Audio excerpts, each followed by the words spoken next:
হ্যাঁ গাইস, এটা আমার সোশ্যাল মিডিয়ার ফার্স্ট ভিডিও। আমি বিষ্ণু হালদার।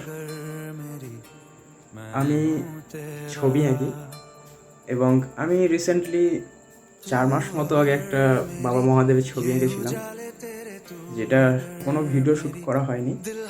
বাট ছবিটি প্রায় 60-70% আমি এঁকে ফেলেছি এবং যেই অর্ধেক আঁকা ছবিটা আমি আপনাদেরকে দেখাতে চাই এবং দেখে অবশ্যই আপনারা জানাবেন যে আমি এই অসম্পূর্ণ ছবিটি সম্পূর্ণ করব কিনা, আর ছবিটি কেমন হয়েছে অবশ্যই কমেন্ট করে জানাবেন।